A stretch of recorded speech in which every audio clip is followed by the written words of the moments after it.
Good morning, students. I just want to remind you that this week you will have your second test, and it will be with the same time window that you had for your first test. So to provide you flexibility, and the test will cover through the logarithm and exponential modeling. So there will be no trig on this test. So that usually means that the third test will just basically be devoted to trigonometry. So that just gives you a little bit of rest time between the logarithms and exponents and the new stuff, and maybe a little bit more time for it to sink in and for you to set a foundation. So I think in the past that's worked very well, and I will continue to do that. So as you work on your homework and quizzes for this week, make sure that you notice that I've given you an extra day. Sometimes I get requests from you for extensions, and you haven't checked the dates, and I think everybody's pleasantly surprised when you don't need one. There'll be times when I will give extra time, basically because I know you've got plenty of obligations, and I want you to not have additional stress. We cover a lot of material, and I want you to have a fair playing field. So when you choose a time for your second test, make sure it's something that works well for you. Do some planning, get other things out of the way so that you have a stress-free environment, and it low anxiety. That's the key. So I wish you well as you continue to prepare, and also take the time to maybe get a little bit ahead with the trig, have that under your belt so you can have a little bit of relaxation time after the test. Now, we jumped into the unit circle, and I told you basically how we have to compute with the unit circle with the reference number and the modulo 2 pi. So what I want to do is share my screen and just basically do a couple of exercises that cover the ideas that we talked about earlier. Now, there are many ways, like when you do an example, when I've had students come to the office hours or the conference hours, they'll say, oh, well, I can do sine and cosine to get the terminal point. Well, when you're working with the unit circle, you start with the unit circle, and then you define the x coordinate to be the cosine of t, and you define the y coordinate to be the sine of t. So it really doesn't matter in which order you understand it, but just realize that as we work with different values of t, these values of t may not be on the unit circle, and we may figure out other ways to compute other exact values. And in some cases, we just may have the symbolic meaning for an exact value. Like we say natural log of 2. There is no nice number for that. If that's the answer, we write natural log of 2. Maybe WebAssign would like to have a nice approximation of that. So we go to the Google calculator and figure it out.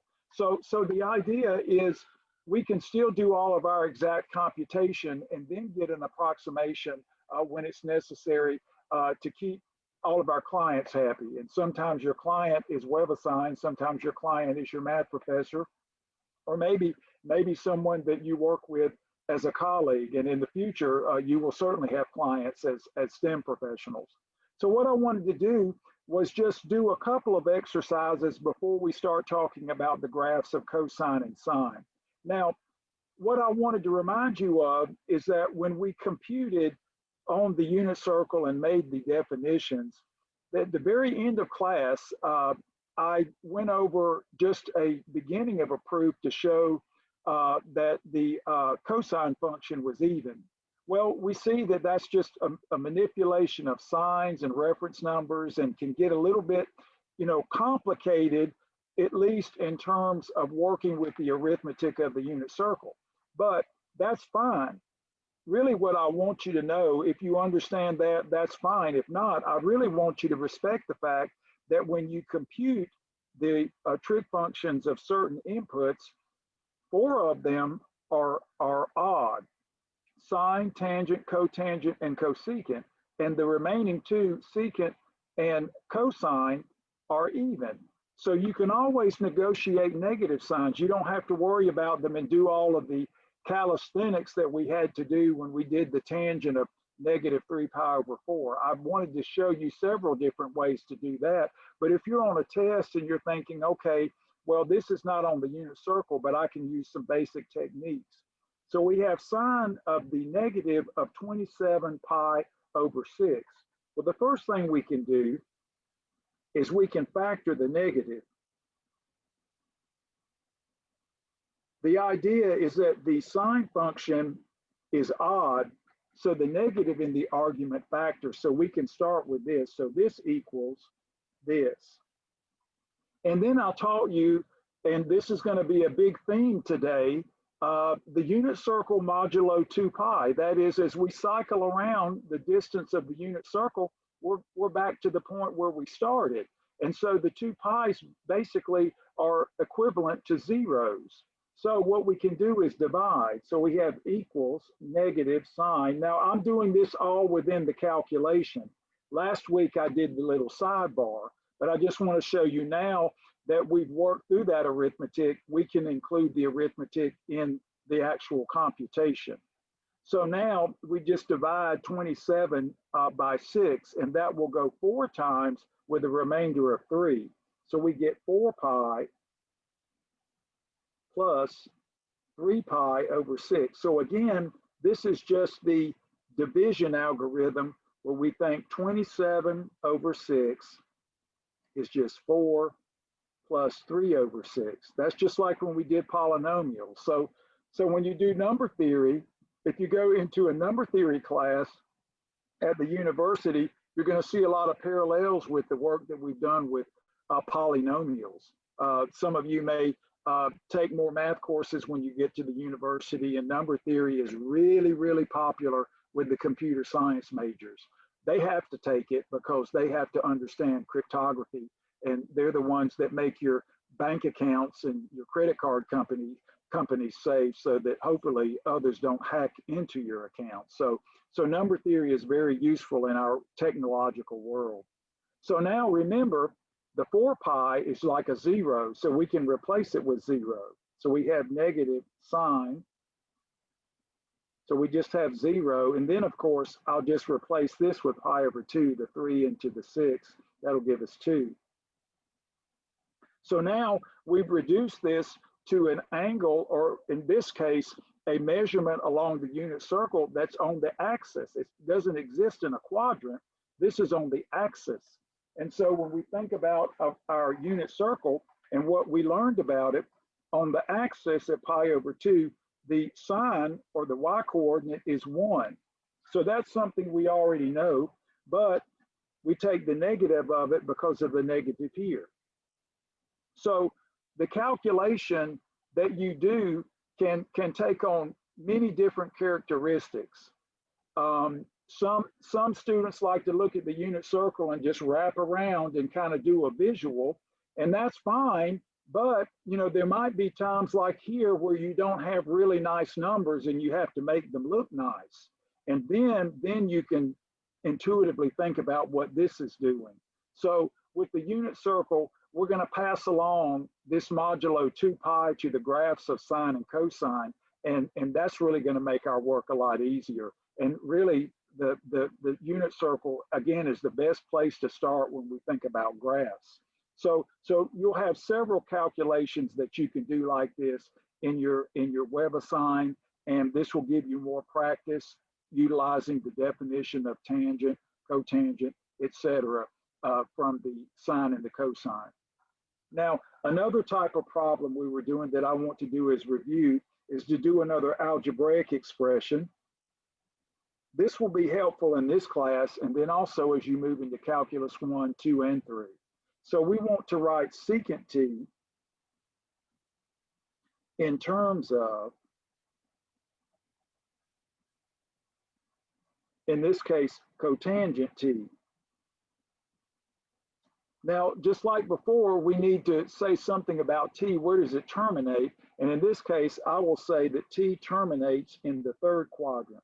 So as you measure along the unit circle, you stop between the x-axis and the y-axis, between that in the third quadrant. And of course, you have a corresponding terminal point there.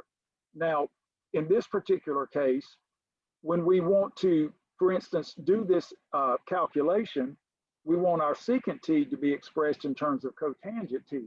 But first, we notice in the third quadrant that the x is negative. So the secant t representation must present a sign that's less than 0.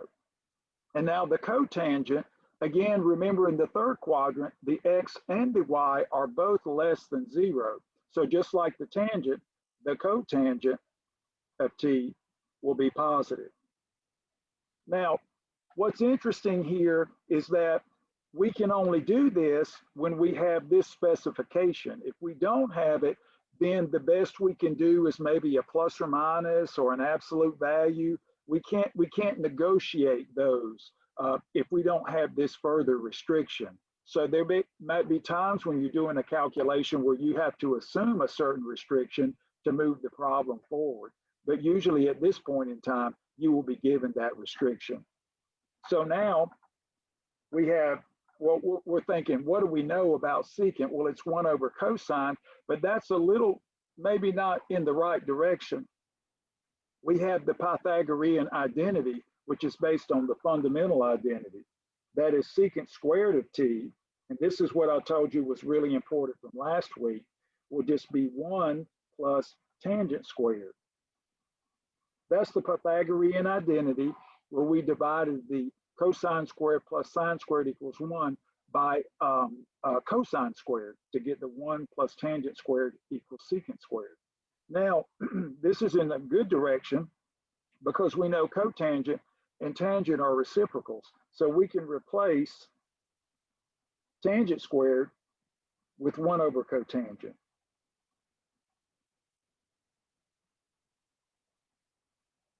So remember, tangent is 1 over cotangent. So if we're squaring it, so we just square the cotangent. So this is putting us in the right direction. Now we've got the secant squared written in terms of the cotangent. And if you want, you can just go ahead and get a common denominator just to make it look a little cleaner. Now remember, what does this notation mean? This is the shorthand notation, cotangent squared of t. Like when you do your WebAssign, they put in all the parentheses for you. So you have cotangent. Of course, you don't want to delete parentheses that are automatically put in because, again, if your notation's not just right, the WebAssign may have trouble understanding it. But if they go ahead and throw in a notation, you're fine to close it off. Sometimes students like to do the superscript here, and that works out fine, but just follow the guiding of WebAssign. We know this means this. And since we don't usually want to write as many parentheses here, we find this a more convenient notation. And so you'll find both of these used widely. So now we get, well, we've got the 1, we'll just put this first, and then the cotangent squared, multiplying the 1 by the cotangent squared. Now, of course, when we see that secant t must be less than 0, this will mean that we will select the negative square root. So because of this hypothesis, we select the negative radical.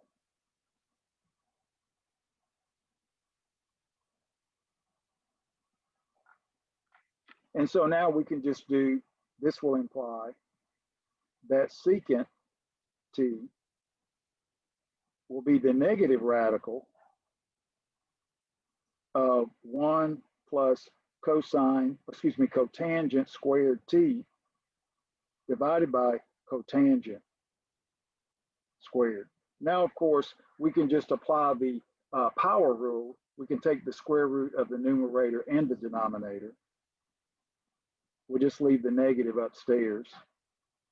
And we don't want to use the Pythagorean identity on this because we want to leave everything in terms of cotangent. And now downstairs, let me remind you, we're going to have the square root of the cotangent squared. But by definition, that's the absolute value of cotangent. So here,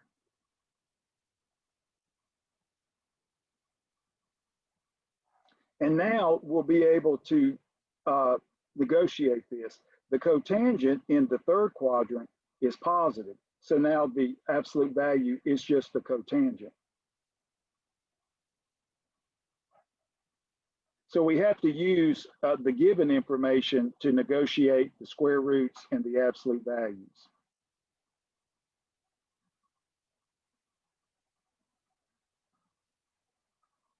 So now what we can see is that in the third quadrant here, the cotangent is positive, the principal square root is positive, and then made negative gives us the appropriate sign for the secant t.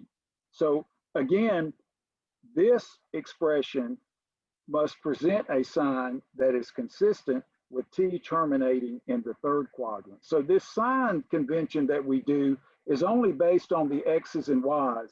That is, the x is the cosine and the y is the sine, and those signs are determined by the specific quadrants. So every time you have termination in a quadrant, that tells you the sign of the x and the y, and therefore the sign of the given trig functions that you're dealing with. So there's no guesswork. You shouldn't have to guess at any of this. And if you are, then go back and look at what you're doing. See what's given so that you can set it down. So write this down at the very beginning, and then as you get through the problem, you're thinking, I've got the square root property, so I have a plus or minus. Which one is it? Well, we know which one it is. It's going to have to be the negative square root because of this. So the idea is there's no guesswork here, but there's a learning curve. That is, we have to get used to computing within the unit circle. And again, go back to the unit circle and think about the quadrants, think about how we define reference number. That will never change. That will never change. So as you start to work with it, you'll see you start doing the same computation over and over. And that's good. That's going to help you build your confidence. So let's look at an example having to do with our graphs. That is, why did we start with the unit circle? What's so special about the unit circle? Well, the good thing about the unit circle is it gives rise to nice graphs. They help us to define functions. That is, when we think about wrapping around the unit circle in the counterclockwise direction, we map out the positive reals. As we map around the unit circle in the clockwise direction, we map out the negative reals. So the unit circle is just a way to replicate the real line. And so that's why the cosine and the sine have such user-friendly definitions relative to the unit circle. So what we're going to do here, we're going to think about the graph of the cosine function, graph of the cosine function. Now, we've been using a lot of t's as the independent variable, and there's certainly nothing wrong with that. Dr. Stewart likes to use t when he talks about the unit circle, so he can reserve x and y for the sine and the cosine, which is really a smart move. Now, so when we think about graphing, just for use of ease of use, and plus the WebAssign likes to use x, it will use t too. We're going to focus this time here, that is, we're going to let y be cosine of x, where we replace the t with x, just for convenience. Replace t with x.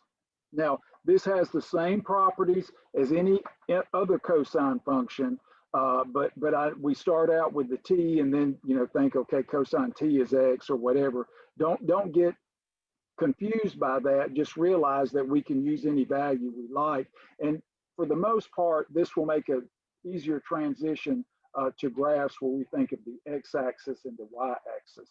So again, be flexible.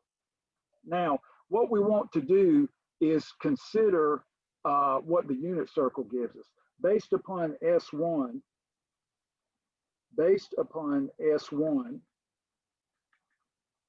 the values, just to remind you, of cosine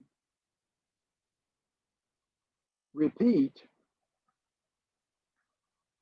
as we cycle through intervals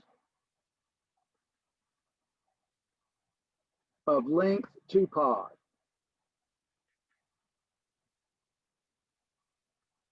That is, if we start at 0 and we move counterclockwise all the way around, we start at 0 and move counterclockwise a distance 2 pi, we're back here. Say we start at pi over 3 and we move counterclockwise a distance 2 pi, we're back at this terminal point marked off by pi over 3. Now the thing is that maybe we had gone counterclockwise 2 pi, a negative 2 pi. The idea here is that if we think of the least positive real number that creates this cycling effect, we're focused on 2 pi. That is, this would imply that cosine of x plus 2 pi would be equivalent to cosine of x, just like we were doing with the practice problem. And again, you know this, but with this, so basically, how is 2 pi distinguished from negative 2 pi, or maybe 50 pi, which is a multiple of 2 pi? We would say that 2 pi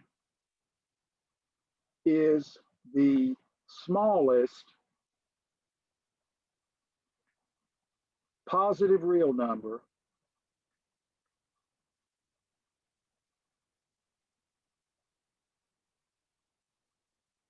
for this result.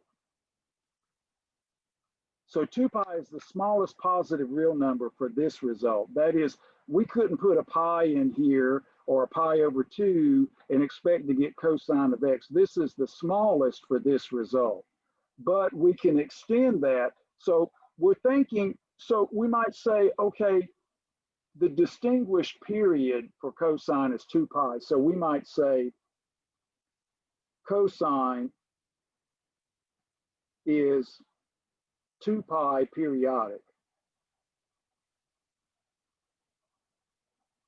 That is, after an interval of 2 pi, we get a replication of the graph. The values of cosine repeat.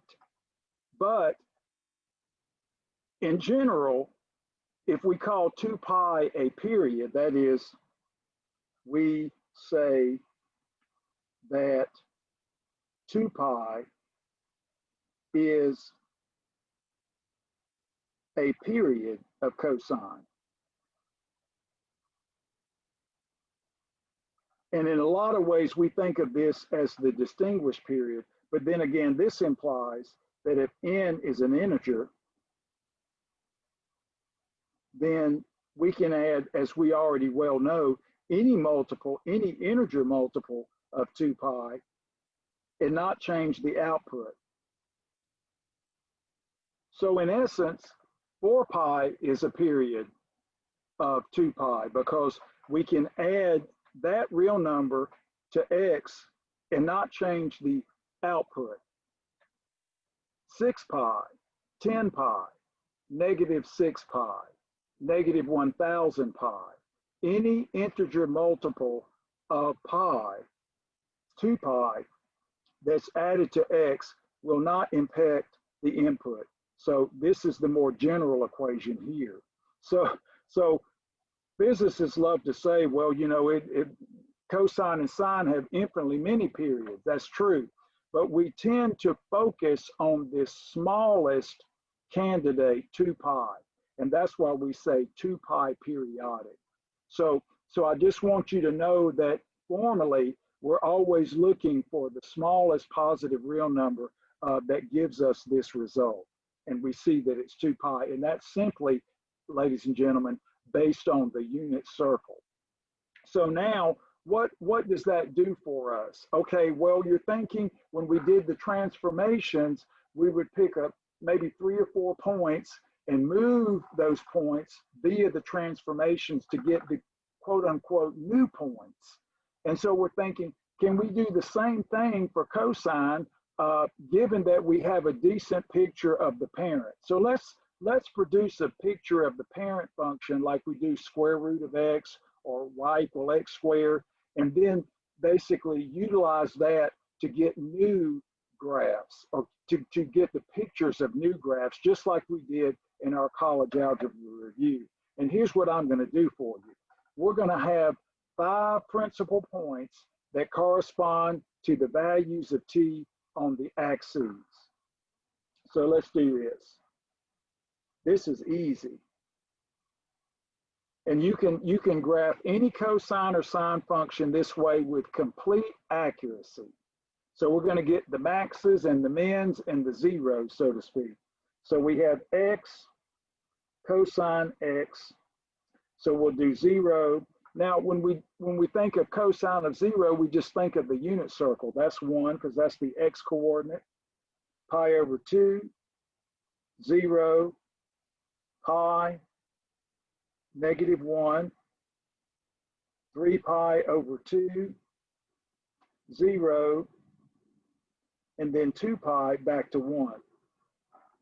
The idea, ladies and gentlemen, is that we can figure out what happens to these simple points. I call these the principal points. They're at positions on the unit circle that will make our graphing procedure simple.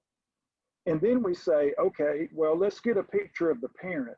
Now, I will say this. With the periodic function, we just need one cycle. That is, we need an interval of, that's the length of the period. Now, maybe the period has changed because we're doing a transformation and we do a compression or a stretching horizontally. That will change the period.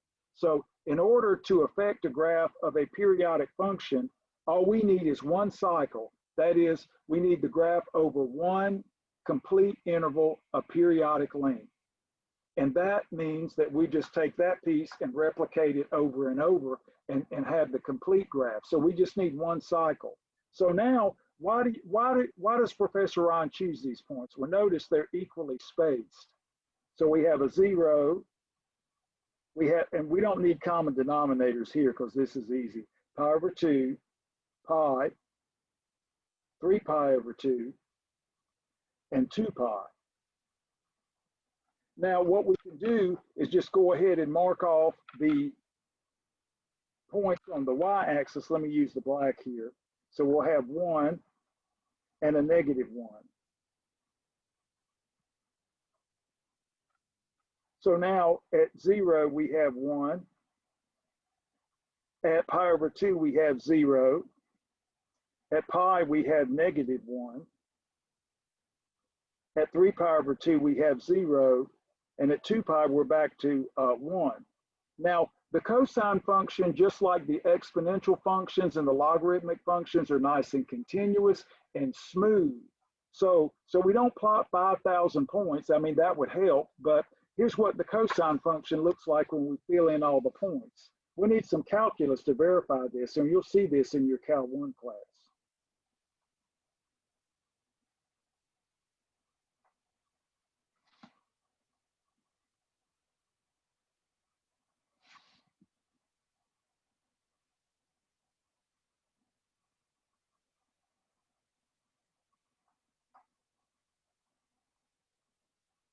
So what we're seeing here is that we get this nice smooth curve. This is one cycle. And if you keep extending it, it just moves out this way in both directions. This is one cycle of the interval length 2 pi. So it doesn't matter where we start. We could start here and go to here, go pi to 5 pi over 2 if we want it. It doesn't matter. As long we get the complete picture when we map the function over an interval of the period length. And for the function here, the parent function, y equal cosine 2x, just the plain Jane function, we're done. This is what we call the parent. Just like square root of x or absolute value of x or x to the 1/3, all of our friends from college algebra. Now this is our friend. Cosine and sine will be our friends. These are going to be our new parent functions. And so the idea is we will always take these points and move them. Just like before, we'll plot the new points and then we'll draw the graph based on the parent, just like we've done before. Now, there's some things that we're going to want to talk about that are in addition that we want to do. But before I do that, I want to go ahead and get the parent function for the sine. Now, what's interesting in this particular case, you can draw a picture that extends beyond this, like I said. But once you have a complete period and you have the points that define it, that's like money in the bank, because you can add multiples of 2 pi and get a brand new point for free. You know, you take this point here and add 100 pi. That's going to give you 102 pi, and you know the output's 1. So once you have a nice set of points, that's like money in the bank with the periodic function. So what about sine? You're thinking, well, why do we even consider sine? Well, you might be thinking, well, it can't be that much different from the cosine function because it has the same values, they're just offset. Is it the case that the sine function is just a horizontal shift of the cosine function? And if you're thinking that, you're exactly right. So you think, why do we care about it? Well, here's the interesting thing, ladies and gentlemen. We can shift the square root function and nobody gets excited about that. You're thinking, well, why don't we have the same? Well, because the functions are different. We've got transcendental functions, functions that are based on a unit circle. And so the utility of creating the cosine function and the sine function is immense. We just don't always know. Once very smart people get together and decide to make definitions, and then they do theory with these new definitions, they find out there's a very rich mathematics. So again, like I said before, you define the sine and cosine, then the 4 other functions, and they turn out to be anything but a waste of time. They create beautiful mathematics that we really can't do STEM without. So let's look at the counterpart to the cosine.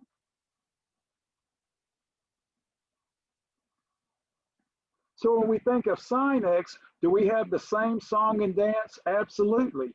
Sine is 2 pi periodic. Just like before, sine, everything I talk about in this class when it comes to trig, put in your brain, because we will use it over and over. I promise I will not waste your time. Please learn this. This will be your friend, and then you will cruise into calculus with the right foundation. Sine is 2 pi periodic. Just like cosine. And so again, if n is an integer, the counting numbers and the negative counting numbers in 0, then we can say sine of x plus 2 pi times n. Again, all these are periods. We just get sine x. What's interesting is students used to believe this and think it's difficult. No. All you need is the unit circle. If you're computing values that are on the unit circle, you get anything. I mean, this is not going to change anything. You've got immense power here. So just remember, we say 2 pi periodic because the 2 pi is the smallest positive real number such that this result holds, as we said before. We get this result with 2 pi, but no other smaller real number will provide that result. We have to make one complete traversal of the unit circle for this to actually kick in. So remember that 2 pi is pretty special. So now we're thinking, how do we do sine? Well, we do the principal points on the axes, just like we did before, 3 pi over 2 and 2 pi, but then we just do the coordinating y coordinates for sine. So let's write this down.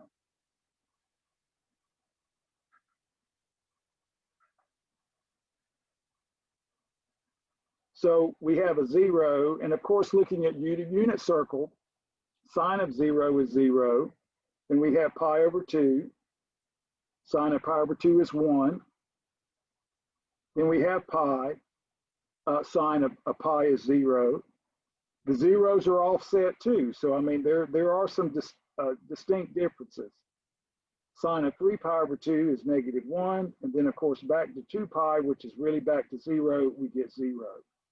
So now let's get the parent function for sine.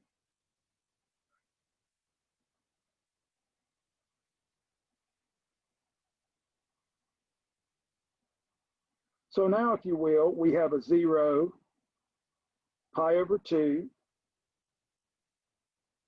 pi, 3 pi over 2. Notice these are all equidistant. We can always divide the period by 4 to get these principal points. I'll just put an extra one right here. And so now, if you like, maximum value is 1, the minimum value is -1. And so let's do the same thing again. The assumption will be that the sine function is nice and continuous and nice and smooth, differentiable and continuous. So we have 0, 0, pi over 2, 1. Then we have pi 0. Then we have 3 pi over 2, -1. And then 2 pi 0. And then we can connect the points with a nice smooth curve.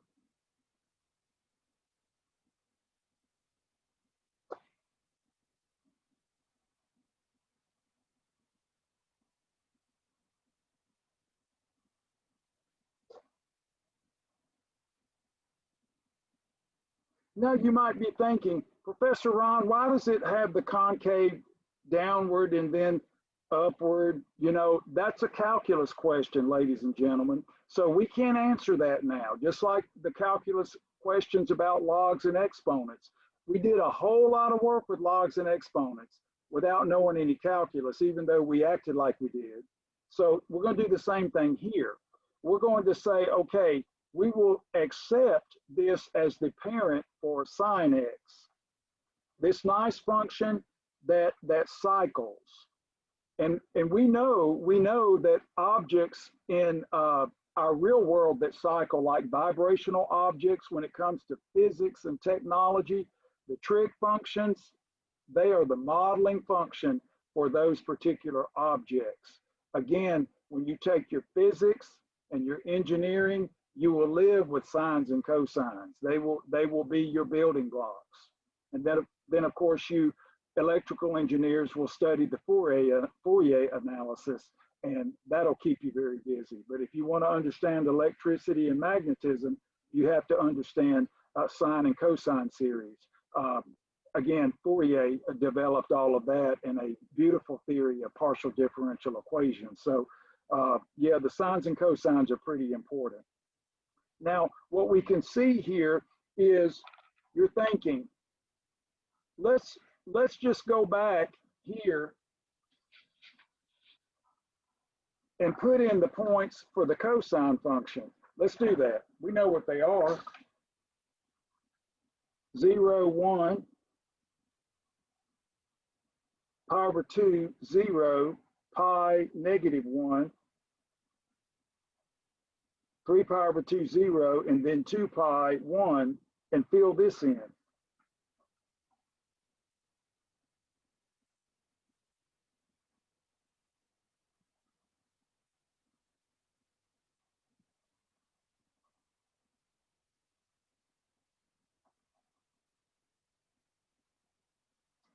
So there's the cosine function.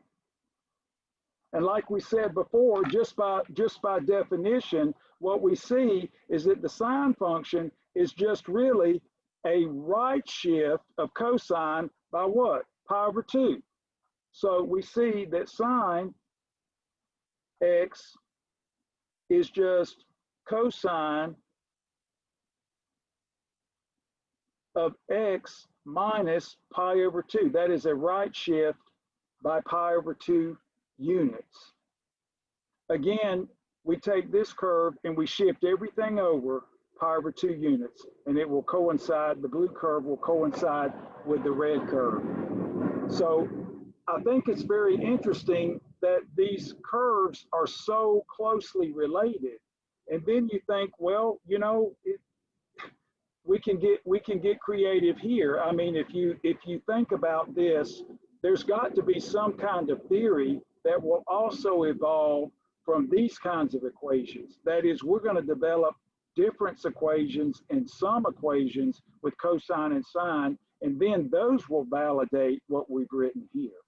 So we're going to find that what we discover about sine and cosine will be also proven in later ideas that we formulate. And then we'll see that they all fit together very nicely. So you're thinking, wow, I just shift this blue curve over to the right pi over 2 units and I get the sine curve. Why do we care about sine? Well, like I said before, there are many mathematical reasons why we do this. And again, don't think of this as an algebraic function. It's much more rich than that. And that's exactly why we studied the trig. So I thought I would go ahead and show you that there's not a big difference between these two functions, but that doesn't mean that we're uninterested in these. Now, you might be thinking, so what's the connection, Professor Ron, to doing the transformations now? So we want to have a transformed equation. So transformed equation. How are we going to use all the ideas that we used back in the college algebra review? And I'll show you. This is what Dr. Stewart uses. First, he sets k to be a positive number. Then we look at a transformed equation. It's the same for the cosine function. I'll use sine. We get y is equal to a sine function, and I'll use a bracket. You can use parentheses. Then we'll have k times x minus b. Now, this should remind you of factoring that we've done with our college algebra review. That is, this number here would correspond to either compression or stretching horizontally relative to the fact that it were either between 0 and 1 or greater than 1. And this would be a shift, horizontal shift, actually to the right if we preserve the negative here. So, and then of course this a, it can be positive or negative. So here's what we define when it comes to trig functions. Now, it always depends how this is factored, and in different books you might get some different terms, but we will stick to this terminology for our course. Just remember, in physics, you may have some different phrases and things where the intent is the same, but just be careful to follow whatever labeling that you have in a particular course. So now we're going to say amplitude will basically be the distance from the medial line to the maximum value. We can see that the amplitude here for the cosine and sine function is just 1. So say amplitude will be the absolute value of a. So again, the a here is just a 1. And then the period will actually be the 2 pi, which is the standard least positive period, divided by k. So if k is between 0 and 1, the period gets bigger. If k is between greater than 1, the period gets smaller. So this basically is the stretching and compression that we had with the algebraic functions. So we get 2 pi divided by k. Again, the same impact with the values of k that we had before. And then the horizontal shift, or sometimes called phase shift, horizontal shift, or phase shift will be represented by B. And of course, if there's no negative, the B would carry a negative sign. That is plus, we'd have minus, a plus would be minus a negative. So again, we're going to think of, in this particular case, the B as being a right shift. And then of course, if it's negative, we have a left shift. So this is a little bit different from what we've been doing before, but in actuality, we still get the same type of mapping abilities that we did before. It's just that now we got, you know, a few more new items, mainly the period, which can make it just a little bit more difficult than we had with the non-periodic functions. So again, we can decide what's going on here based upon the transformation process, move the principal points, graph the new points, and sketch in the curve and be done. So the nice thing about these computations is that they pretty much give us this amplitude deal, which is the basically medial line of the curve to the maximum point. And then this just is a mechanism for giving us the new period, so to speak. If K is 1, that we don't change the period as we have here. But if K is non-1, then we will change the period. So that will be the horizontal impact. So let's look at a couple of examples of this. Now, again, when it comes to working with trig functions, we're going to build and build and build, and you're going to say, well, I already know how to do this. Is this going to help me do better? Is this going to make me more efficient? Well, I'll say this. When it comes to doing the trig functions, we find that more information is better because maybe we will be able to get to the finish line quicker. So don't always be upset if you, well, I already know how to do this. Be open to new ways of looking at things. So say we have the function y equals negative sine of 4x. So we'll start simple and get more complicated. And then of course you can practice this with your WebAssign. Now, what we want to do, ladies and gentlemen, is just sketch one cycle. So sketch one cycle. So the one cycle means we need an interval of period length. Interval of period length. And again, the period is that special number that we add. Again, we're seeing that when we do this computation, we get that special least positive real number for which the result holds. That is, the outputs do not change. So that 2 pi is kind of a very special period when it comes to sine and cosine. So now let's kind of look and see what we have here. Let's go ahead and do the A, the amplitude, the K, and obviously there's no shift here, but we'll work with that. So amplitude will just be the absolute value of -1, which is 1 since the A is -1. And then we see that the K is 4. So this implies that the period will just be 2 pi divided by 4, which is just pi over 2. Sometimes we'll reduce, sometimes we won't. So now we see that since K is bigger than 1, the actual period is smaller. And so we have a compression, which is exactly what we had before. And then of course there is no horizontal shift, no horizontal shift.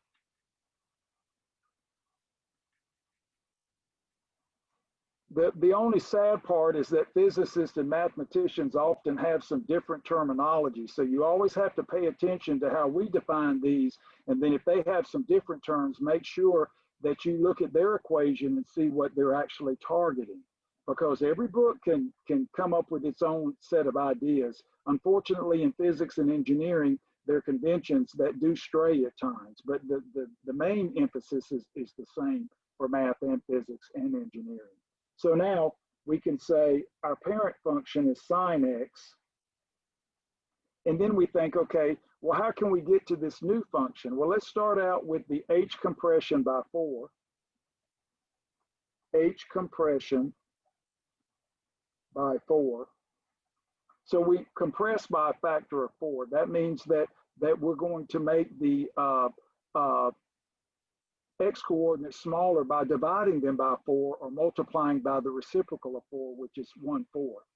So this will give a sine of 4x. So that's the compression part. And then, of course, this is just reflection in the x-axis. X-axis reflection.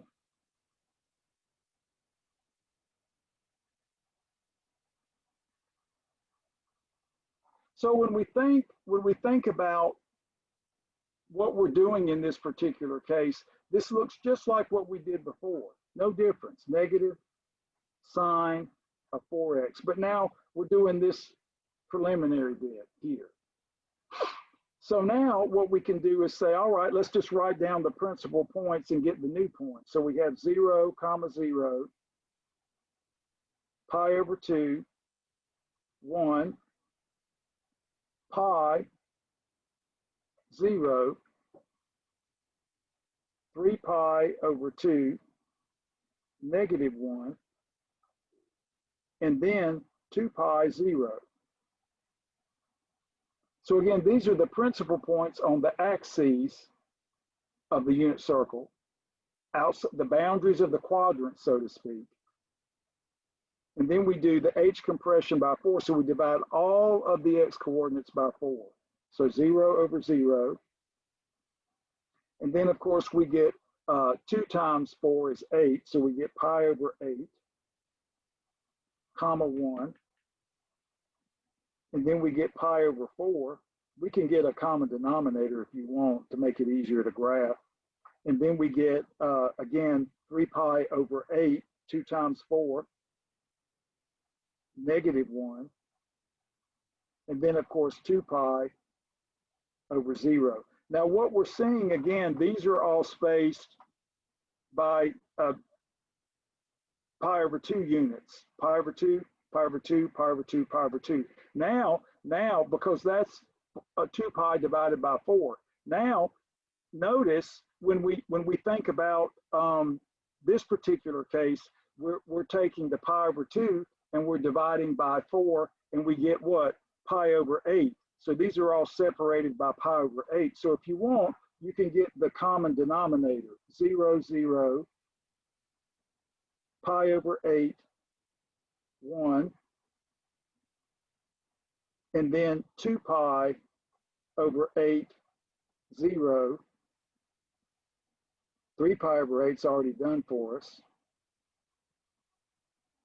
And then the very last one will just be 4 pi. Now, again, when we look at this, we want a denominator of 8.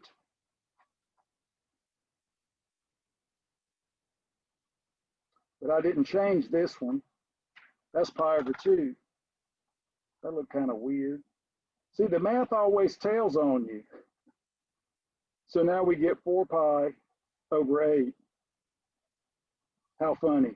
See, the thing that's interesting about all of this is that if you don't divide 1, then when you get here, something's going to say, well, wait a minute, I need to add pi over 8 to get here. That's not happening. Oh, okay, well, first I need to divide that by 4. So this is all self-correcting. So now you can see with the common denominator, these are all spaced on the x-axis by pi over 8, equidistant just as these are. So that just helps you to graph it. And then, of course, we take the negative of all the y coordinates. So let's do that, 0, 0, pi over 8, negative 1, 2 pi over 8, 0, 3 pi over 8, positive 1, and 4 pi over 8, 0. So when you do these points, you get points on the axis and you get points off the axis. So if you have an axial reflection, then you will be able to see it. It won't be like, well, what's this graph going to be? you've got points that will help you outline the new function. So now here's the new function characterized by these points. So let's get a cheap graph, so to speak.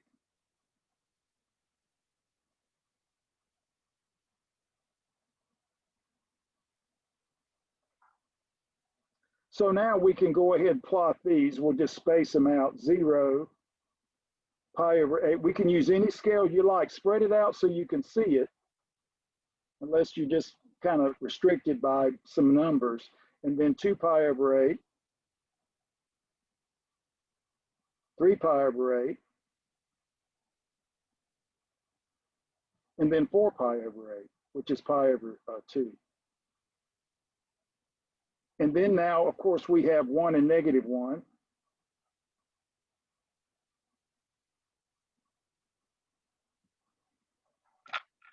So now 0, 0, and then pi over 8, -1. That's the x-axis reflection impact.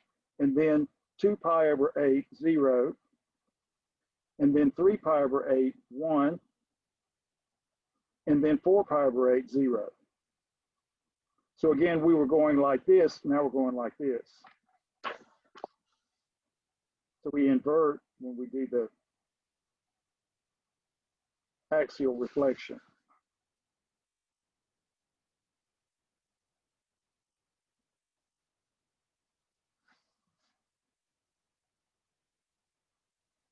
So now what we see is this looks like the regular sine curve, but we have new points. So all we have to do is basically, sometimes to get a comparison, that's fine too. But now we see that we've completely characterized a cycle of the function, and we could have started anywhere. I mean, the thing is, it doesn't matter if we start at 0, 0 or pi over 0, as long as we have a length, start with the length of 2 pi, and then compress it or stretch it to the new period. That way we can take the standard period and morph it into the new period, and boom, we have the new points. And this is completely characterized as we need. And then of course you can extend the graph in either direction. All you need is one cycle. So again, the power of the periodic function is that it's determined by one cycle.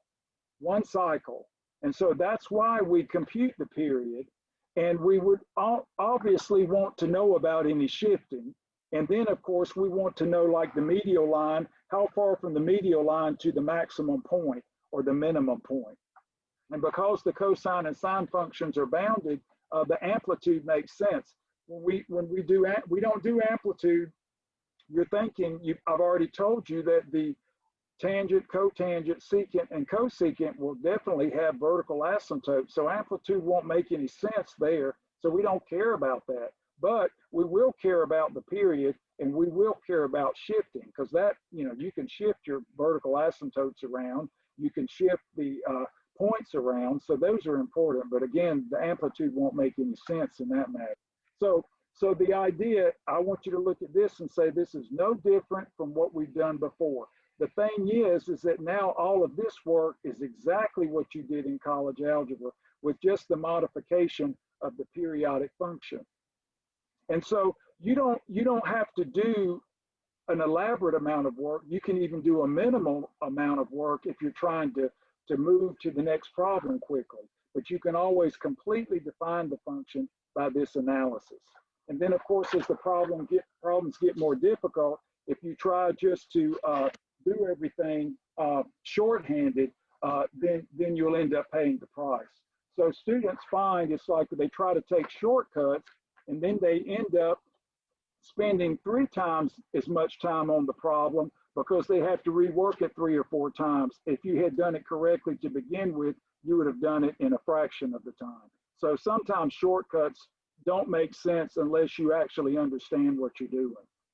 So let's look at another example. So say we have, maybe let's throw in an upward vertical shift. So we have y equals 3 plus 1/3 cosine pi x. So you're thinking, well, this doesn't look like it has a shift in it. We'll do a shift on the next one. I want you to get comfortable with this technique first. So it looks like we're doing the same thing similar to what we did to the previous problem, but then we have an upward V shift. So again, graph one cycle. That is, we want an interval of period length. Interval of period length.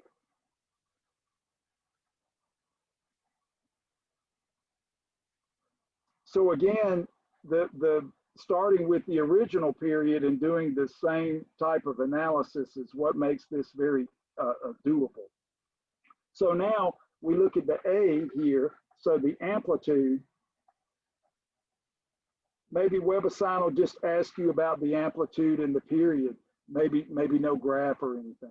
The amplitude, and you can kind of cheat and get a cheat graph with no points, just intuiting that way, and that's fine. Maybe you just need a quick graph and not much detail. That can also be a factor.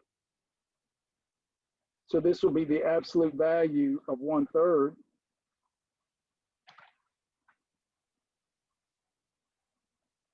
Which equals 1/3, because here we have A is 1/3. Again, a lot of detail there, but that's from the medial line to the max and the min. And then the period, first, let me just go ahead and write down what K is. K is, in this case, pi. And so the period will now be 2 pi divided by pi, which just gives us 2. So that gets rid of the pi's and makes it simple to break that up into 4 pieces. And then, of course, there is no horizontal shift.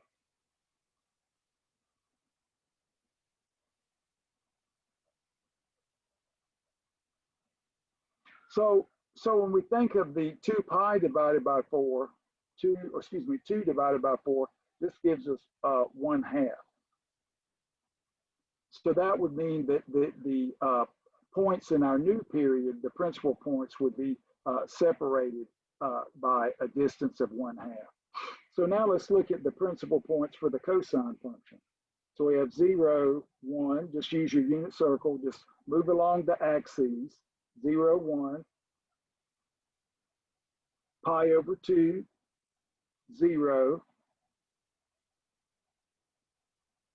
pi, back to the x-axis, -1,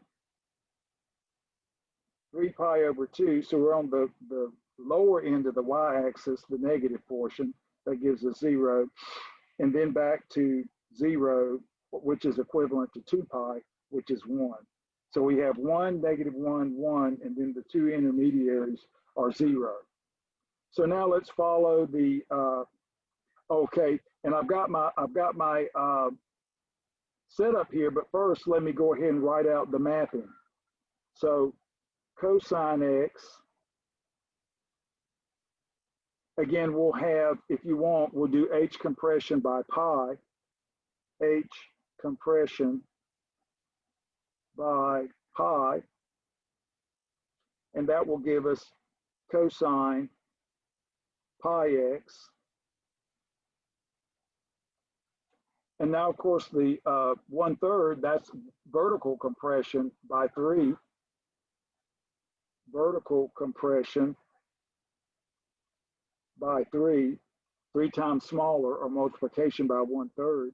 So this will be 1/3 cosine pi x.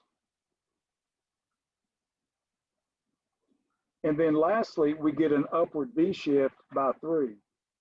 So upward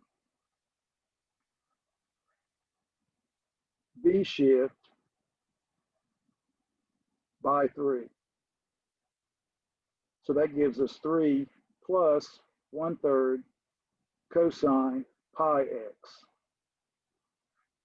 So now let me shift these down just a little bit since I ran out of room. So we have pi over 2, 0, and then 0, 1. So now let's divide all of the x coordinates by pi. So this will give us 0 over 1. Divide by pi, we get 1/2. 0. Divide by pi, we get 1 negative 1. Divide by pi, we get 3/2, comma 0. Divide by pi, we get 2, 1. So these are easy numbers, so we don't need common denominators there. They're simple. We use those quite often. Halves are easy for us. And then we do decompression by 3. So all of the y coordinates get division by 3. So we have 0, 1/3. We have 1/2, 0, 1, negative 1/3, divide by 3, 3/2, 0, and then of course 2, 1/3. Now, the last computation is just addition by 3. So we can think, okay, well, that'll just be 3 is just 9 over 3. So that means we add 9 over 3 to all of the y coordinates. So we got a nice denominator moving through. That was convenient. So this will be 0, 1 plus 9, 10/3.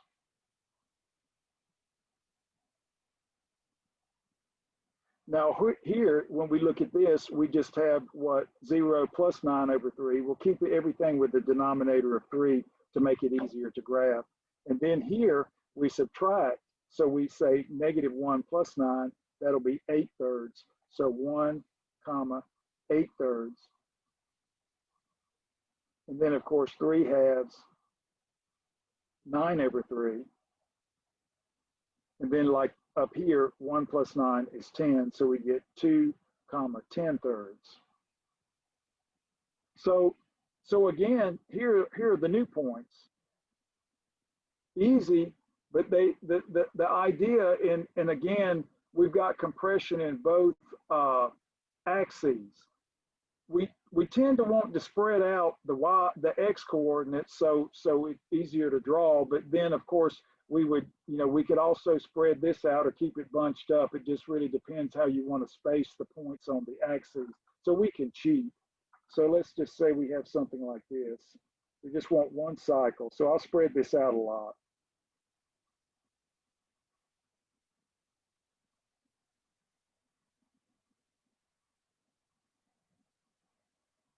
So we'll have 0, 1/2,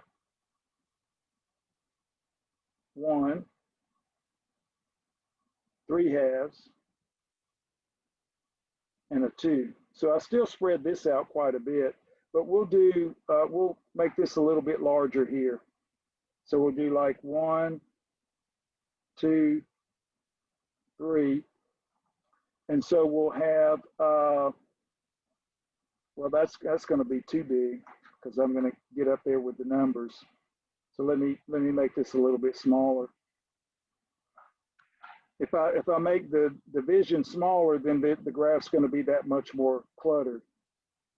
So let's say we've got a 1, a 2, a 3, and then a 4. So this would be, and then I'll space this out a little bit more. I'll cheat a little bit. This will be 9 over 3 or 3. And then I'll cheat a little bit and say this is 10/3. And this will give us 8/3, just to spread it out a little bit.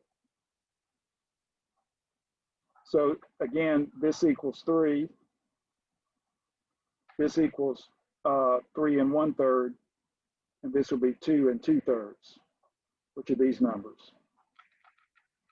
So now 0 and 10/3 right here. And then 1/2 and 9/3. And then 1 and 8/3. And then 3/2 back up to 3, 9/3. And then 2 and 10/3. So now we can fill everything in.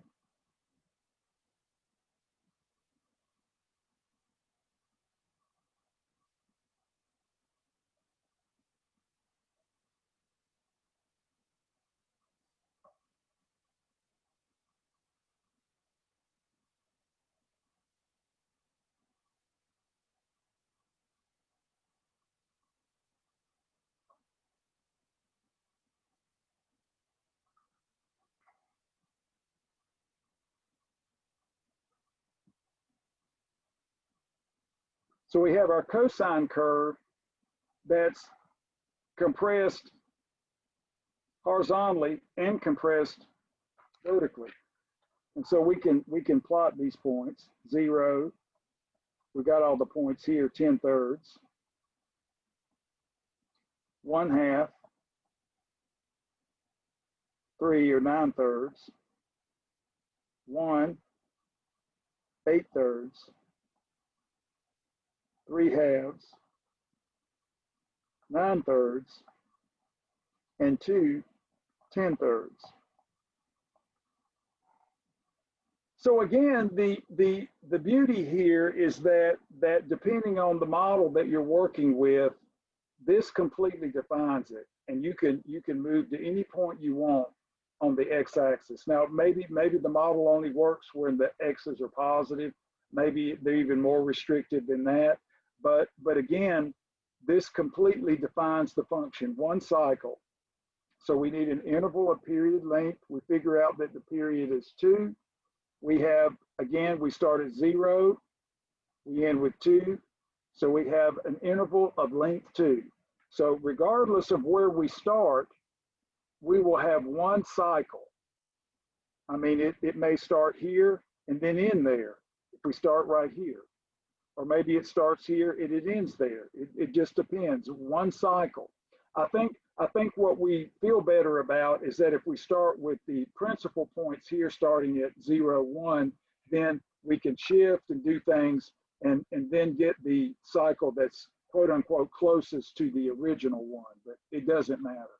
I think just for convenience, we do this. Again, we start with a period that is represented by these points and we morph to the new period. So again, of course, if your function doesn't actually alter the period, then you know, you don't change it clearly. But with the type of transformations that we're going to do in this class and the ones you'll do in engineering and physics, almost undoubtedly the period is altered. So let's look at one where we actually have to shift it. That is horizontally. We've shifted it vertically, and that's easy to do. The shifting vertically is simple.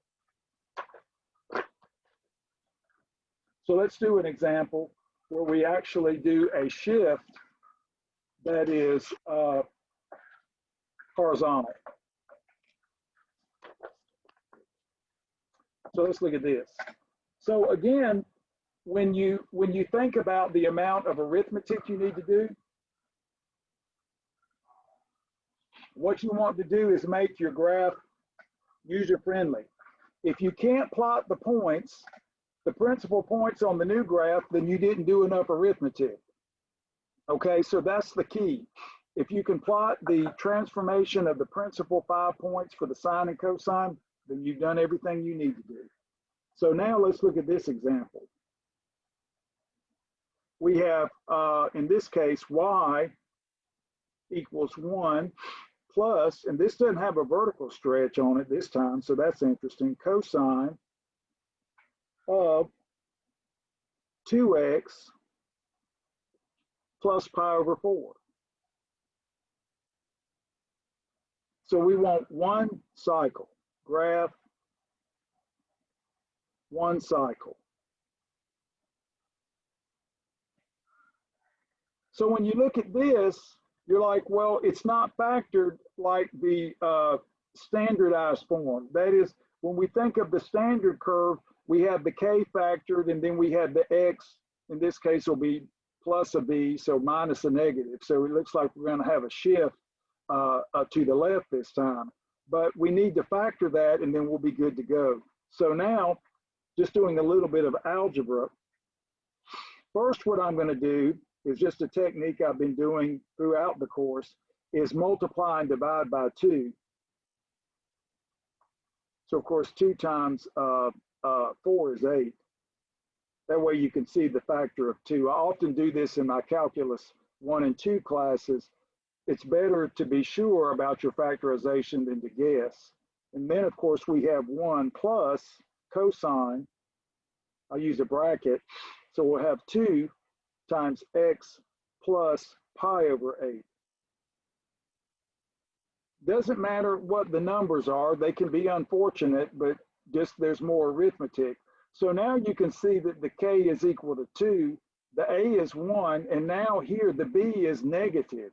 That is, we have minus the negative here. So this is going to be a left shift. If we think about what we've done before, x has been replaced with x plus pi over 8. So this will be a left shift by pi over 8. So that has not changed. So now let's go ahead and write down the new kids on the block, so to speak, the A, the K, and the B. So we have A, well, of course, that's just 1. We just have the absolute value of 1 because A equals 1. So that's easy enough. And then K here equals 2. So the period is the principal period, so to speak, 2 pi divided by 2, which gives us pi. So when we look at that again, the period has been made smaller. And then, of course, we can break this up into units and we'll be good to go. So the idea is when we think about the situation, the only difference between this problem and the last problem is that we have this shift here.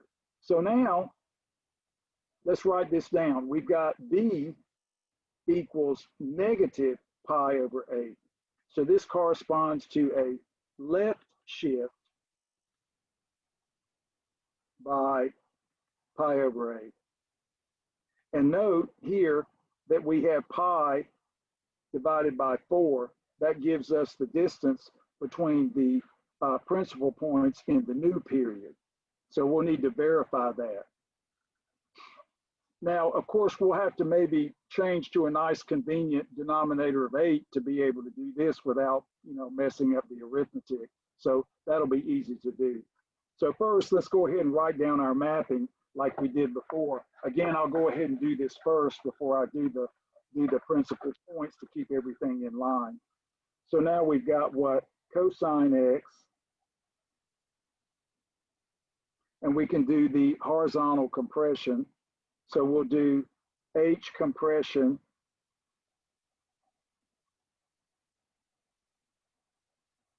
by 2. So this will be cosine 2x. Again, the factor is bigger than 1, so we do compression. We have compression. And now we can go ahead and do the left shift by pi over 8. Left shift by pi over 8. So this will be cosine 2 x plus pi over 8. So we replace x with x plus pi over 8. Okay, no difference. And then lastly, we just want to do an upward v shift by 1.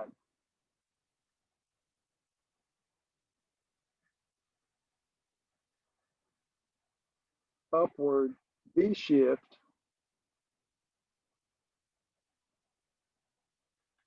by 1. Now again, when you think about this,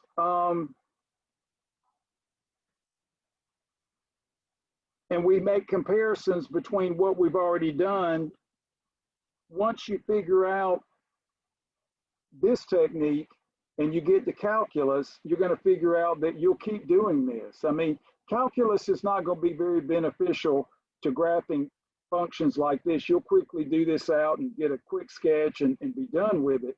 More elaborate functions may require the use of calculus, but when it comes to these basic transformations here, you don't need it. This will more than fill the bill. So now let's write down our principal points. 0, 1, pi over 2, 0, pi, negative 1, just using the unit circle, 3 pi over 2, 0, and then back up to 2 pi, 1. So again, these are our principal points, all spaced by pi over 2 for the standard period. And so the first thing we want to do is do H compression by 2. So we want to divide all of the X coordinates by 2. So this will be 0, 1.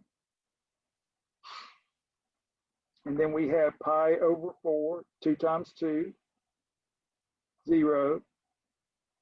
And then we have pi over 2, -1. And we have 3 pi over 4, 0. And then we have, in this case, 2 pi. Well, let's just go ahead and get rid of the pi, or get into 2. 2 pi over 2 will just be pi. Now, if we look here, like I said before, we've got to add or subtract, left shift by pi over 8. So when we have x plus pi over 8, that corresponds, the algebra says, okay, that's going to be a shift to the left because of the plus. And so now, when we do that, it would be more convenient to have a nice denominator of 8. So let's go ahead and transform these. 0, 1, 2 pi over 8, 0. Here, the same thing. When we look at all of these and we think about a common denominator here, we have 8. 2 into 8 is 4, so we get 4 pi. Here we have an 8. 4 into 8 is 2, giving us a 6 pi. Let me make sure to get the -1 here. And a 0. And then, of course, with an 8 here, 8 pi. So again, if we transform all of these denominators into 8, it's easy to subtract 8. So again, the pi over 4 becomes 2 pi over 8, the pi over 2, 4 pi over 8, the 3 pi over 4, 6 pi over 8, and the pi, 8 pi over 8. And then, of course, we have the 1, 0, -1, 0, 1. So the court reporting is sometimes difficult just to make sure we write down what we have correctly with no computation. So I need a -1 there. So now we subtract pi over 8. So we'll get what? Negative pi over 8, 0. And now 2 minus 1, pi over 8. Well, I'll get these points right. Practice makes perfect. And then 4 minus 1, 3 pi over 8. I have to force myself, but not do, I've finished the computation in my head and I've got to force myself to think backwards. And that sometimes it kicks in without my knowledge and then I start doing crazy things. 7 pi over 8, 1. Our brains are interesting objects. We can't live with them, we can't live without them. So now we have negative pi over 8, pi over 8, 3 pi over 8, 5 pi over 8, 7 pi over 8. And then lastly, we want to add 1 to all of the y coordinates. So this will basically shift the function up and it will become non-negative. So negative pi over 8, 2, pi over 8, 1, 3 pi over 8, 0,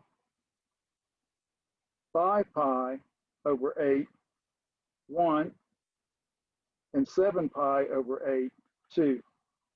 So the time that you spend actually generating the new points in a clean way is actually worth it because it makes a graph simple. Again, you know, in the past, I've done situations where I've been given a quiz in class and I'll just say, give me the new points, and everybody was struggling and flunked the quiz because they couldn't do this. They didn't believe me. They thought they'd just kind of finesse it and draw a picture. And when I said, I want this, no go. So again, be able to do this because you may need more than just a flimsy graph. Maybe just kind of sort of graph is fine, but in a math class, you really do need to be able to produce points, valid points on the new graph done with symbolic computation, which we've done here. So now let's draw it.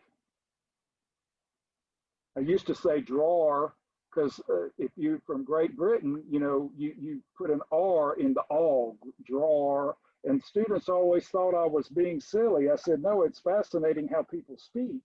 And they didn't believe me, but think about it. Next time you listen to someone who is from Great Britain and they say saw or law or draw, you'll see what I mean. Just like in Texas, we have certain ways of speaking words that may be unusual to others. So now notice these are all separated by pi over 4, as we notice here. Pi over 8 plus pi over 8 is 2 pi over 8 or pi over 4. So we verify that. So now we can go ahead and space these out. So we'll just do a negative pi over 8.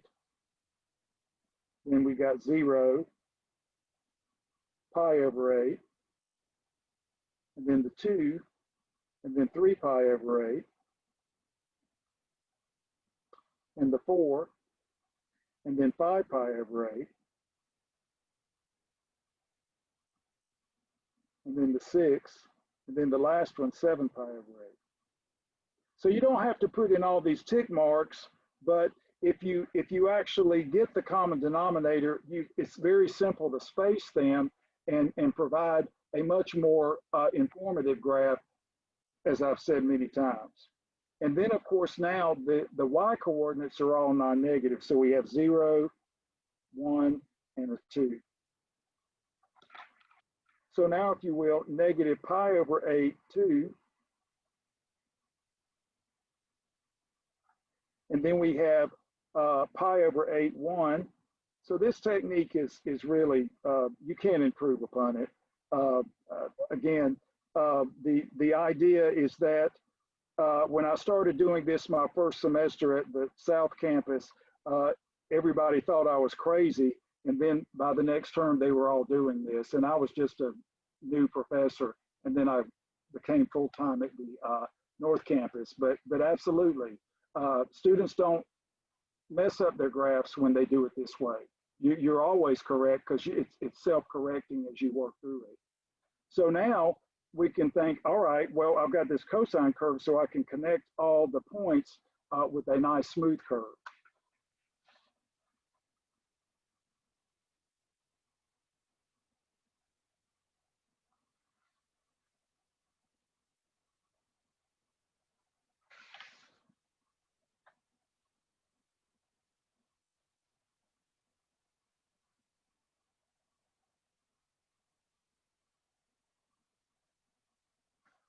So now what you can see, and this is another situation here. Notice here that 3 pi over 8 is actually a 0 here. I mean, when you look here, our calculations have provided new zeros. So we can just add multiples of the period here, which are multiples of pi to get the infinitely many zeros. So that's a freebie. And then, of course, this y-intercept we can easily compute by setting y equal to 0. And once I tell you about the inverse cosine function, you'll be able to solve for that. So the algebra of the trig functions is necessarily at times more complicated. The algebra we do is the same as working with algebraic functions and even the transcendental logs and exponents. But there's certain particulars about trig functions, just like we have certain particulars about logs and exponents. And once you get used to them and you start working in that realm, then it's easy. But you have to get your feet wet and think, well, there's some peculiar things about these functions that we don't have for algebraic functions. But algebraic functions can be just as difficult to work with. I mean, you get refined at the logs, exponents, and the trig functions, and you forget about the square root functions. So So there's always something to deal with. But notice, again, now we have a nice non-negative function, and we have a very nice cycle of this, which can be replicated. And then, of course, you could ask questions about this. For instance, like I say, you don't even have to draw it. If you give me this, I know you know what the graph looks like. This is the easy part. Drawing is the fun part. This is the part that's important. These are the new points. This is the new graph, so to speak. Now, there was a problem when it comes to physics. You have problems, and for the particular WebAssign, I changed the notation just a little bit. They talk about in the WebAssign, they talk about a tuning fork. And I thought it was interesting, they used a B of t because they've got an independent variable time. They used a B of t for displacement, but I changed it to S of t because that bothered me. I can't use a B unless I'm doing maybe cross products in calculus 3 or linear algebra where we use V's and omegas because it's standard fare. But when you're talking about vibrational objects and things, the V just looks like velocity. So I used S instead. But here's the example, and it's interesting. That is, we have a B of t. So now we're going to switch back to independent variable t because WebAssign did this right, I think. And again, it doesn't matter what you use as a label. I'm just being particular. But WebAssign is using t for time. So they have 7/10 sine, and I'll use parentheses here, 920 pi t. And I'll say more about this. This corresponds to displacement.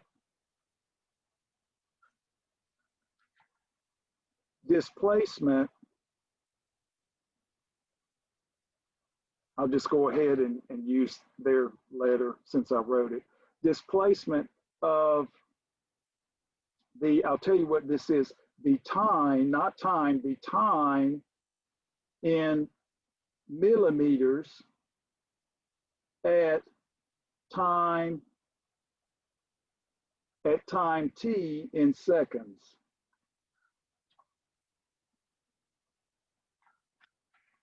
At time t in seconds. Now, the time is just one of these branches of a tuning fork.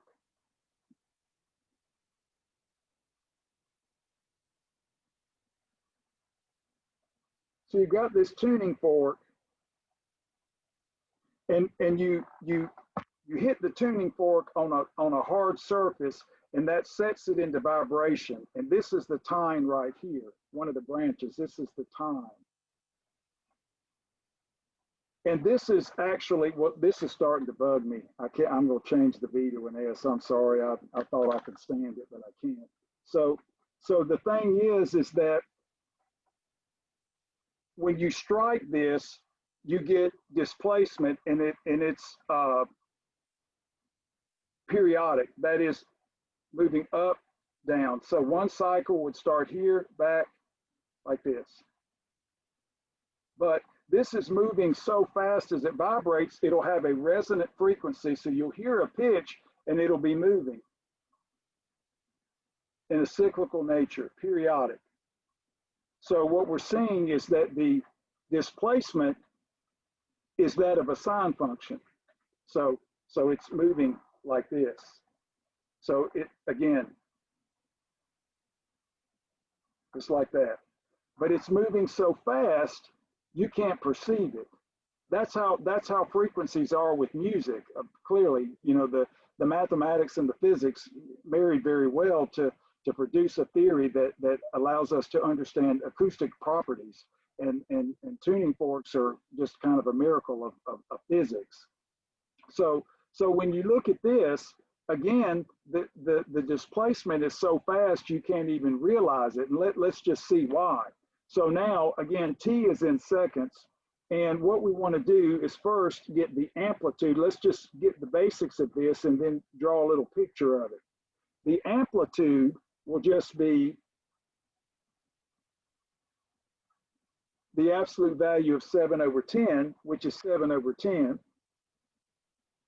That is A equals 7/10.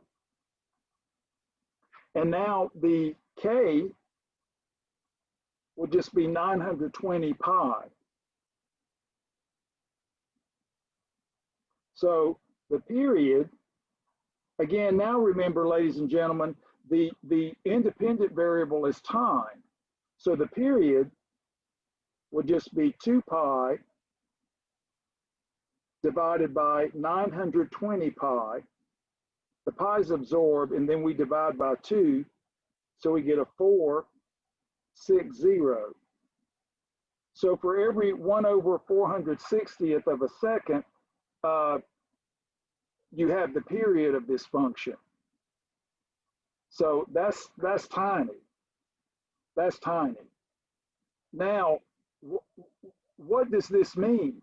If the period is this small, why can't we see this thing vibrate? Well, let's reciprocate this. Physicists love to define things. So now the frequency is just 1 over the period, the reciprocal of the period. And of course, we could use a nice symbol for period, but WebAssign doesn't. Sometimes they use lambda, but WebAssign doesn't use a nice symbol for it. So I'm not going to introduce a new one. That's just extra stuff. Just write it out. So this will be 1 over 460, which will be 460. And then the cycles, that'll be a pure number per second.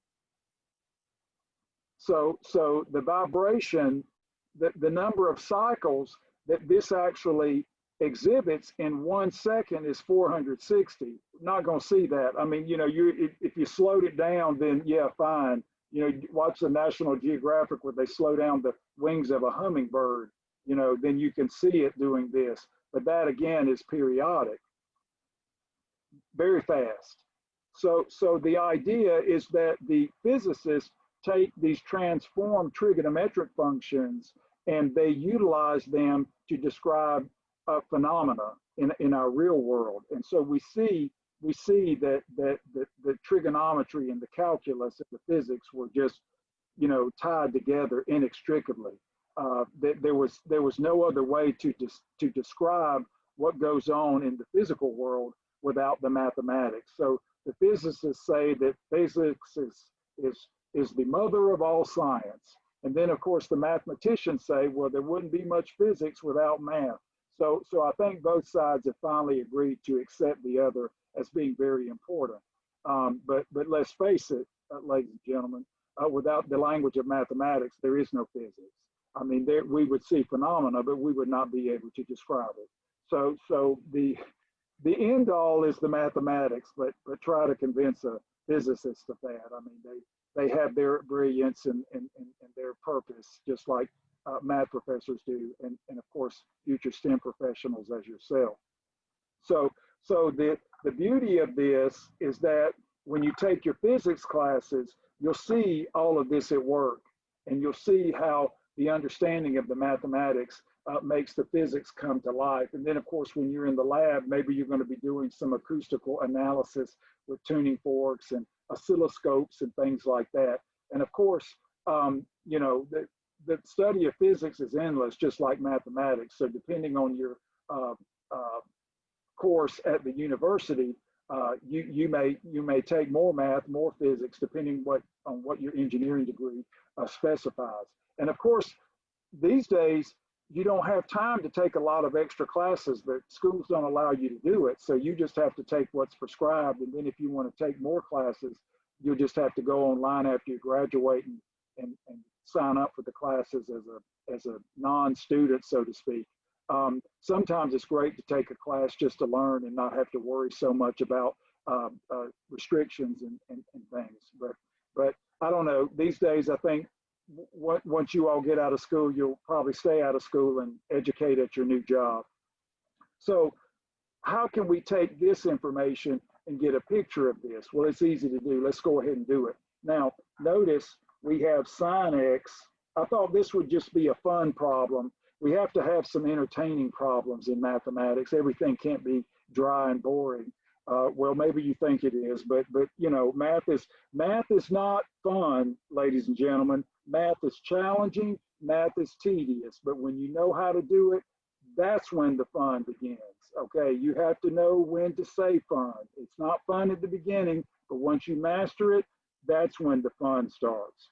So now let's do an H compression by, in this case, 920 pi. So this gives a sine of 920 pi. Well, you know, let's just go over here to the period. That's going to be hard to compute, so we can give ourselves a leg up. We can do 1 over 460 times 1/4 to get the separation of the 5 points. And this will be a 0, so we get a 4 and then a 2, so that's an 1840. So now we're good to go. We can look at this and divide this up and add it. So now, what are our points going to be? This will help us out. This will be 0, 1 over 1840, 2 over 1840, 3 over 1840, 1, 2, 3, 4, and then 4 over 1840. Don't worry about reducing it, because those are the 5 points that are equally spaced, which we'll get over here, but I thought we'll just go ahead and do it over here where it's simple and we don't have to think as hard. And so now, lastly, we do a B compression by 10 over 7. We always reciprocate that when it's between 0 and 1. So that means divide by 10/7 or multiply by 7 over 10. So we get 7/10, 920 pi times t. Yeah, I always hear guests coming to the campus, make it fun, Professor Ron, make it fun. I said, well, it's fun when they know how to do it, you know. So they're like, well, I'm not going to take your class. I said, well, if you're not serious about math, don't. I said, I want you to be serious about math. That's why I teach STEM mathematics. So now we're good to go. Let's watch this. Let's see the power of what we did here kick in. So we have 0, 0, pi over 2, 1, pi, 0, 3 pi over 2, -1, and 2 pi, 0. Again, you can get a cheap graph, but if you want precision, you've got to do this. Otherwise, you don't have any points that anyone can use it, do anything with.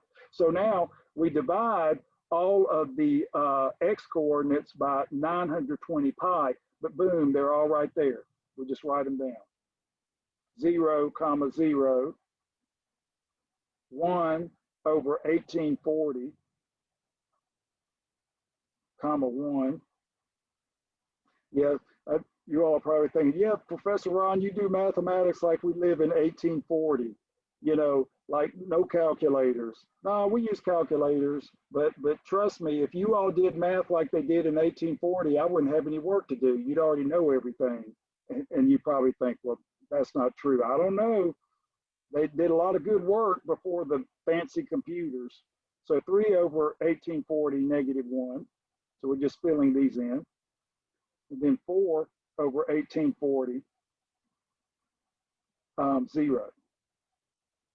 So again, what we want to do in this case is not worry about simplifying anything, keep them all nice and neat. So when we divide by 920 pi, the pi's go away, but then we get a common denominator to give us 4 over 1840. So this is a quick way to generate the new points. Maybe that is a little bit, let me move Professor Ron over a little bit, that's kind of painless. And then now the last one is just to hit all of the y coordinates with 7/10, and we'll be done, and we can get an inexpensive graph. So 1 over 1840, 7/10, 2 over 1840, 0, 3 over 1840, negative 7/10, and then 4 over 1840, 0. So now, like I say, the only complicated part about this are the numbers. I mean, if we had a 3 there and maybe a 2 pi there, the numbers would be tremendously easier. But because of the more complicated numbers, it takes a little bit longer to write. So we can go ahead and fidget in the picture here. So we got 0. So we have 1 over 1840, 2 over 1840, 3 over 1840, and then 4 over 1840. And then we can just mark off 7/10 and about negative 7/10. So again, this is going to give us a visual of the displacement here of the tine, of the branch of the tuning fork. So we have 0, 0, and then we have 1 over 1840, 7/10, and then 2 over 1840, 0, 3 over 1840, negative 7/10, and then 4 over 1840, 0. So we can connect all of this.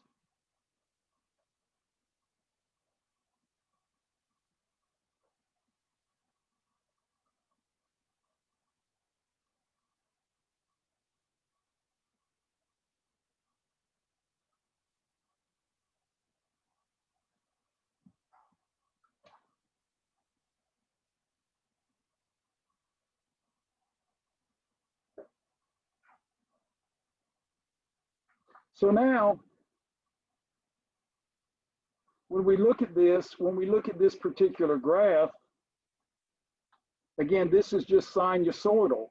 So many of the phenomena that we observe in science, this is why the trigonometric expansions of real value functions and even complex value functions just blew up.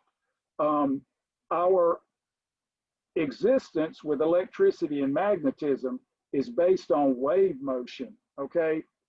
Electricity and magnetism are waves, and they are represented by trigonometric functions, sine and cosine series, and all of the most fundamental equations, the partial differential equations, the heat equation, the wave equation, they're all computed using Fourier analysis.